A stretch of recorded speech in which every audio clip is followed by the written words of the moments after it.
Είμαι ο Σανίδας Γιώργος, πρόεδρος του Αγροτικού Συνεταιρισμού Έφορη Γη Ηγουμένισσας, αμπελουργός.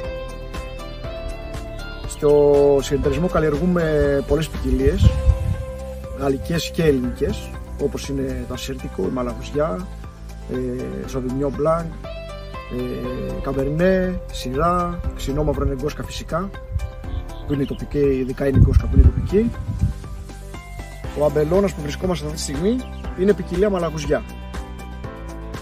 Ποια ήταν η ανάγκη πριν απευθυνθείτε στον DG AgriFood? Λόγω της κλιματικής αλλαγής και την έλλειψη υδάτινων πόρων, αποφασίσαμε να συμμετέχουμε στον κόβο DG AgriFood, ώστε να μπορούμε να κάνουμε καλύτερη διαχείριση των πόρων, ώστε να κάνουμε και καλύτερη διαχείριση των πόρων. Ποιες υπηρεσίες λάβατε?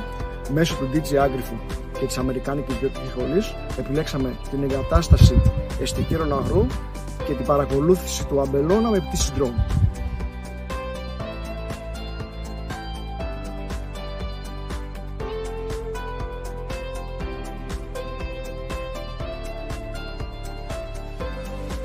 Ποιο ήταν το αποτέλεσμα για την επιχείρησή σας?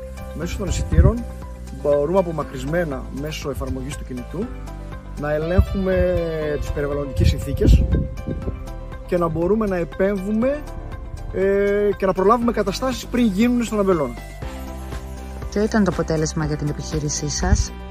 Με την πτήση drone μπορούμε να ελέγξουμε την υγεία του αμπελώνα και να προλάβουμε ασθένειες πριν αυτές εμφανιστούν στα φυτά, όπως βοτρίτη και ο ίδιο.